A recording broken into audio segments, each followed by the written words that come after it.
Well, hello, everyone. I'm James Dobson, and you're listening to Family Talk, a listener-supported ministry. In fact, thank you so much for being part of that support for James Dobson Family Institute.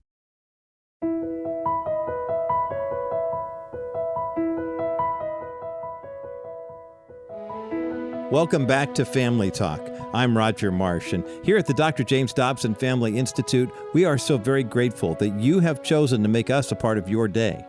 Thank you for your prayers and faithful financial support throughout the years as we begin, if you can believe this, our 14th year of producing and broadcasting Family Talk. It has been quite an effort, and we give all credit and glory to God for His faithfulness and provision. Now, as we make our way through this first month of the new year, we pray that you are healthy and remain connected to God, anchored in your faith, and are practicing your faith in the public square as well as in your community. We know that that can be difficult, and that's why we are here to offer you encouragement. Together, we can do this in the midst of an ever-changing culture and serve as a godly model for others as well. In that spirit, we present to you part 2 of a classic conversation between our host and founder, Dr. James Dobson, and his guest, author and economist George Gilder. We have entitled both yesterday's and today's programs Men and Marriage, and that's exactly what these men have been discussing. Together, they've been unpacking some long-term hot-button issues like the downside of the feminist movement and the assault on biblical truth in the public square. That assault includes the attack by secular culture on masculinity and media-inspired confusion on traditional male and female and husband and wife roles inside and outside of the home, coming from a secular and subversive agenda. George Gilder also explains to Dr. Dobson some of the governmental, medical, and societal factors at play for both men and women that affect the institutions of marriage and the family. They'll be tackling everything from poverty to race and the divine ordination for the uniqueness of the male and female creation and makeup. In fact, George Gilder will share what prevents new couples from achieving the marital success and realization of God's true plan for them. This includes what he calls pure media fantasy. There is so much to cover, but first, I'd like to tell you about George Gilder. He was born in 1939. That would make him 83 today. He grew up in New York and Massachusetts. His father lost his life flying for the United States Army Air Forces during World War II. George Gilder attended Harvard University and graduated in 1962. He returned to Harvard as a fellow at the Harvard Institute of Politics and edited the Ripon Forum, the newspaper of the liberal Republican Ripon Society. George Gilder also served in the United States Marine Corps. He has lectured throughout his career on economics, technology, education, and social theory. He also has addressed audiences everywhere, from Washington, D.C. to the Vatican, and he has appeared at conferences, public policy events, and on TV and radio news talk programs. He's the author of several books, including Men and Marriage, which was published in 1986, and also Wealth and Poverty, released in 2012. So now, let's return to this classic Dr. Dobson conversation that I think you'll find most fascinating. Here is part 2 of Men and Marriage on today's edition of Family Talk.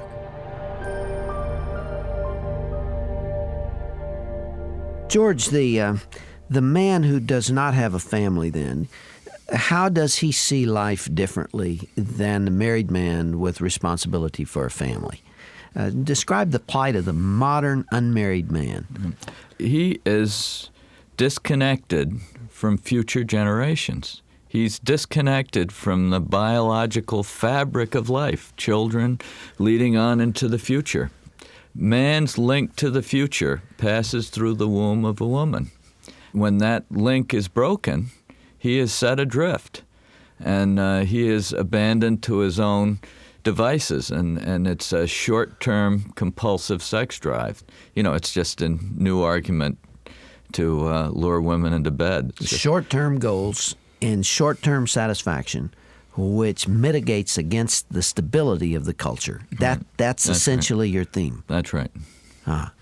The essence of it is what, George, you said in Men and Marriage, that the woman's contribution to the culture to civilization, to the continuity of the race, is secure. It's defined by biology. She is the producer of the next generation. Now, with artificial insemination, we don't even need sexual intercourse for it to happen. The man's role is minimal. Her role is defined. Her role is secure. Her importance is secure. His is manufactured by the culture. He is either given an important role or he doesn't have one. Right. It's not defined biologically. It's defined culturally. I'm not saying the it way very well, Margaret Mead put it is that motherhood is a biological fact. Yeah. Fatherhood is a social invention. There are many societies anthropologically where the role of the father, where paternity is not even acknowledged. Fatherhood has to be enforced by society. All right. If that society cuts him out, if government pays the bills and leaves him with no protector and provider role, if they live in a government housing project where when it needs painting, the man doesn't do it, the government man comes in and paints or fixes the screens or provides a new house and sends the check each month. He is now defined out of an important role. And all of that energy that would have gone into the building and growing and developing of the family and therefore the culture goes into antisocial behavior where you dare not walk the streets at night. Now, the liberal sociologists will look at that and say poverty causes crime, that there is this deep anger because they're have-nots. Well, there have been have-nots in the past who haven't perpetrated that kind of violence against society. So it's something other than poverty, isn't it? Right. It's a pattern that you can imagine if you try to consider yourself growing up in an inner-city household.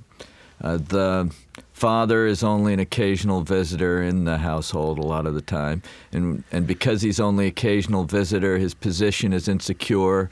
The woman knows that she's not dependent on him for support, so she doesn't respect him fully, and because he's not fully respected, he's often angry, he drinks a lot.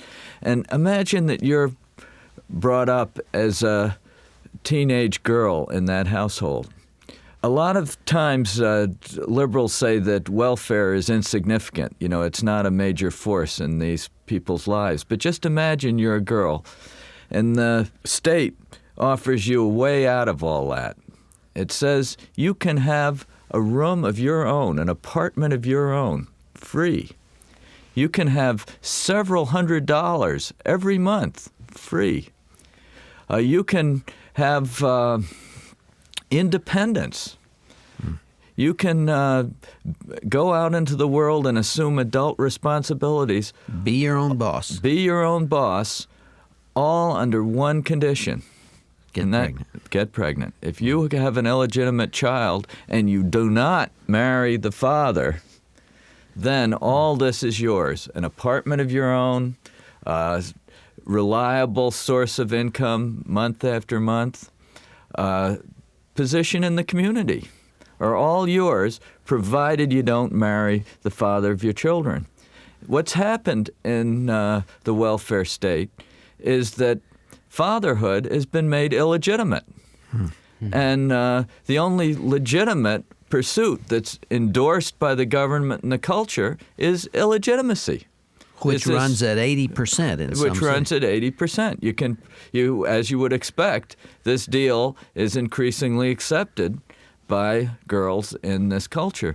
Now, the boys, on the other hand, they grow up and they don't have any regular paternal discipline. So they go to the streets to find their manhood.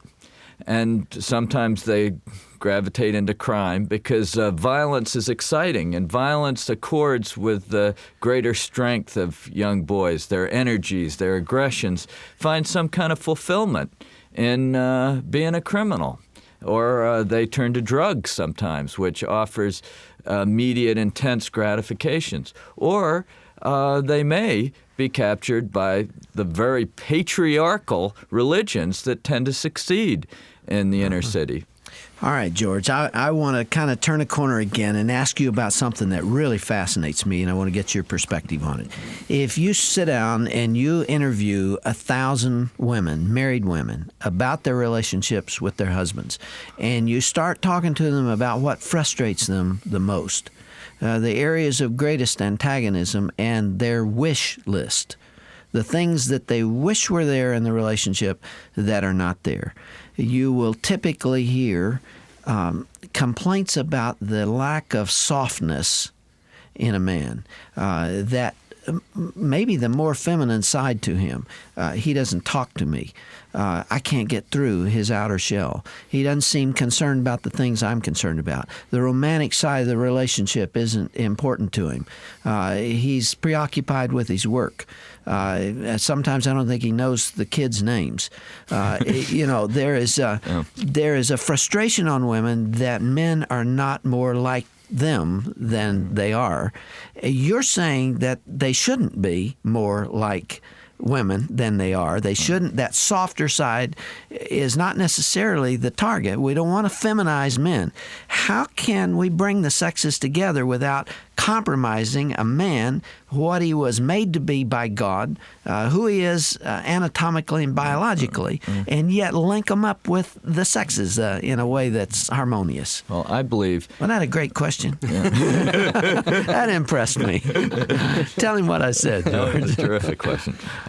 The answer is that men are truly confident in their role, who are confident as providers and protectors for their family, who feel needed and loved by their family, find it much easier to be tender and nurturant than men who somehow feel threatened all the time. And it's the men who feel threatened, who feel that perhaps the welfare state, for example, that welfare actually could support this woman as well as he can. Or the man who feels he can't quite make it at his job. Supporting the family is very difficult, and he may soon lose his job. He feels threatened. And when masculinity is threatened, it tends to retreat to the shell, as you describe it. Mm-hmm. And then the woman tries to replace the man in some sense, and then you have them fighting each other, and you have all the conflicts and frictions that so often lead to divorces in contemporary life.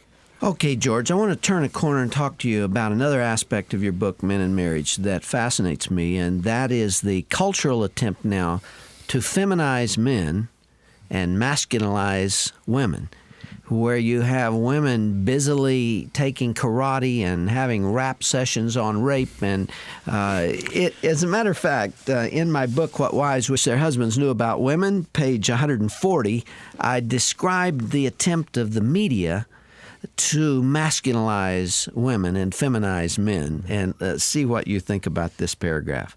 The image of women now being depicted by the media is a ridiculous combination of wide-eyed fantasy and feminist propaganda. Today's woman is always shown as gorgeous, of course, but she's more, much more.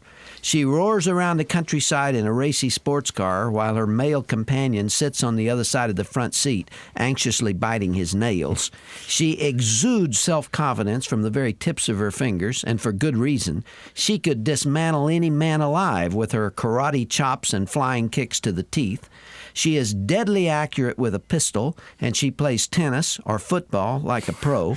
She speaks in perfectly organized sentences as though her spontaneous remarks were being planned and written by a team of tiny English professors sitting in the back of her pretty head. She's a sexual gourmet, to be sure, but she wouldn't be caught dead in a wedding ceremony. She has the grand good fortune of being perpetually young. She never becomes ill, nor does she ever make a mistake or appear foolish. In short, she is virtually omniscient, except for a curious inability to do anything traditionally feminine, such as cook, sew, or raise children. Truly, today's screen heroine is a remarkable specimen, standing proud and uncompromising with a wide stance and hands on hips. Oh yeah, this baby has come a long, long way, no doubt about that. Have you seen that trend in the media? Pure media fantasy. I mean, it's even more of a fantasy than similar male fantasies that are found throughout the media. And it's more destructive because it implicitly says that women can only be really fulfilled if they become men. And this is the paradox of the women's movement. Nothing makes them more angry in my book than my assertion that women are sexually superior and that their role in the family is central to all civilized life. They're enraged when I say women are sexually superior because they've devoted all their lives to becoming men and emulating men. But of course, they never can become men. And since they never can become men, they end up bitter and frustrated in this pursuit. And so by pursuing a false ideal conveyed by the media, they betray their inner natures as women and end up often being very unhappy in their lives. What happens when men try to become like women? There's a great emphasis now on men being able to cry. You hear both sides of the political spectrum talking about that one, and there is a place for it. And I have a tender side to me, and often when Shirley and I pray together, especially about our children, the tears come to my eyes. They do at this moment. So there's nothing wrong with men crying, but there is something wrong, it seems to me, with the attempt to make men so sensitive that the strength associated with masculinity is watered down. Boy, I'm going to get in trouble for that. You understand what I mean? Absolutely. So you're certainly right. I mean, the society depends on having two sexes, and men will play the more disciplinary, forceful role, which accords with their very biological and psychological natures. And the woman will play a more nurturant role with regard to children, and will tend to uphold the moral order, which originates with the woman with the child at her breast. That is the essential image at the foundation of the moral order. It's the value of the particular individual child, the really sacred and inviolable nature of human life is understood instinctively by women with children. And men have to be taught it by women. Men don't have this kind of spontaneous response to infants that women do. And now they should become nurturing to children. Children need nurturing fathers. You're not opposed to that. Yes, I am. Children need fathers who are fathers and who play the male role in the household, who offer the tough love that you've long celebrated. They need real fathers. They don't need two mothers. You can be nurturing without being a mother, though. That's right. Except what happens is that the feminists confuse the language to such an extent that it's impossible to really differentiate roles anymore. And you end up, by using their terminology, you implicitly sort of accept their values. There aren't fathers and mothers. There's just parenting. There's not a difference between the two sexes in their relation to children. They're the same. And in effect, the whole family turns into a bowl of mush, and pretty soon both sexes try to get out of the mush, and you have a divorce. And that's what happens with these families where the roles disappear. You have enormous incidence of divorces. There has long been a dream of feminists that men would share the child-rearing responsibilities equally and stay home with children as much as women do. It has not happened. You would take the position, I'm sure, that it will never happen because it contradicts something deep within that aggressive spirit that sends a man out to conquer the world. Right. I think it never will happen. And it's insulting to both men and women because the real implication is that the work of the world can be done part-time, and that the work of the family is also sort of a part-time job. And the man's role is very difficult. The provider-protector role is hard, and it requires tough love. And the mother's role is also very difficult and requires full-time commitment. So this idea that you can raise children part-time and sort of move in and out of the workforce as you wish is just a complete illusion. It leads to economic failure and family breakdown. And that's indeed what we find when this kind of pattern is pursued. What would you say, George, to the men who are listening to us? We have a surprising number of men who do listen to us on the way to work in the morning or whenever. What advice do you have to them in role identity, in especially a Christian context of caring for their families, being sensitive to their wives and their children, wanting to give their children of themselves more than provision and protection? I believe we're called upon for spiritual leadership and other things.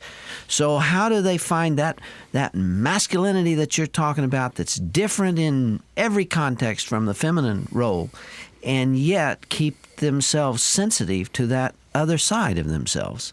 Well, I don't think there's a great conflict. I think men who are confident in their roles as men, as fathers, will spontaneously be loving to their children. They will respond to their children sensitively. They will respond to their wives' needs. When problems arise is when they get all ambivalent and conflicted about being men. And they have to understand their first role is to support the family and to lead the family. And this is biblical and it's practical. And the woman really wants it. Even when she denies it, she really wants the man to provide for the family and in some sense lead it. In all societies, you often hear people talk about matriarchal societies. Well, there's never been a matriarchal society. It's a pure myth. There are some societies which are matrilineal, as they say. That means that things are inherited through the woman's line. But in general, all societies are patriarchal. That is, authority is associated with the man in male-female relations. This ideal of complete equality in this domain just can never be fulfilled. And for men to try to fulfill it is to betray their very nature as men, and also to betray the real desires of their wives, because their wives are necessarily dominant in the home. They are sexually superior.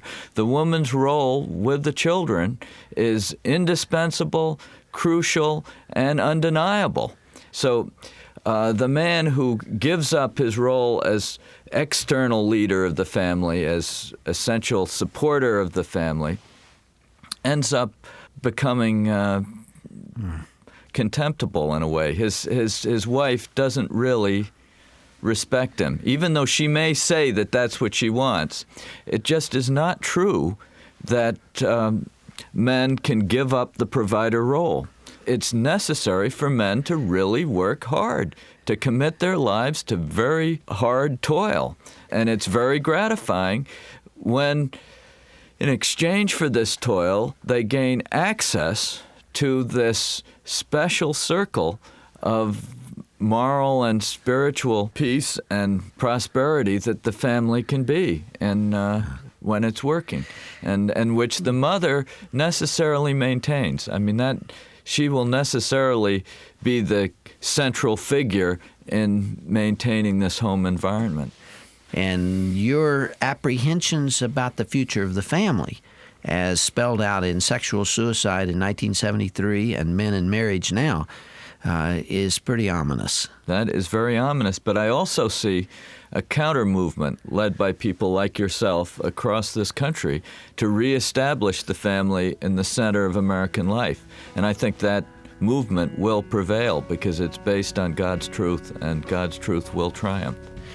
George, anytime you're within 500 miles of here, you come by and see us, will you? I'd love to. I'll work you half to death. Okay. God bless you, friend. Thank you so much. I appreciate it.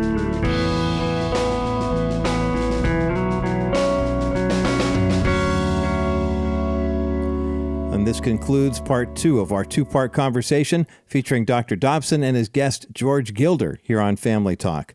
The topics that were discussed by these two godly men years ago remain relevant today and are truly at the center of some of which ails our society on the whole. In closing, Have you ever considered making a financial gift to our ministry? If so, I have a very special offer for you. Please consider ordering a copy of the 2022 Best of Broadcast 18-program audio collection.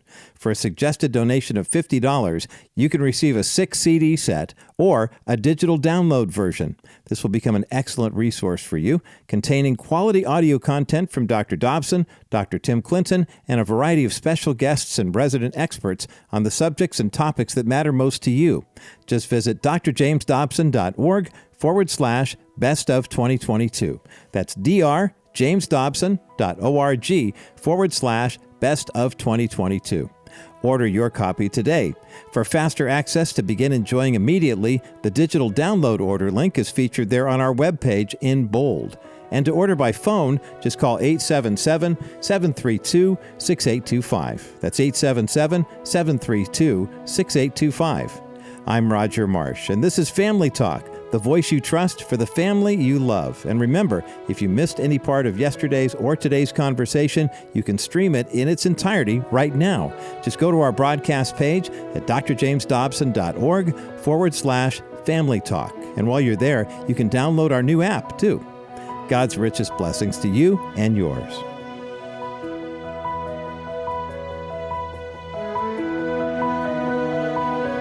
This has been a presentation of the Dr. James Dobson Family Institute. This is James Dobson again. As we close today's program, I just want to thank so many of you out there who make this broadcast possible with your contributions. And I want to tell you how much your generosity is appreciated.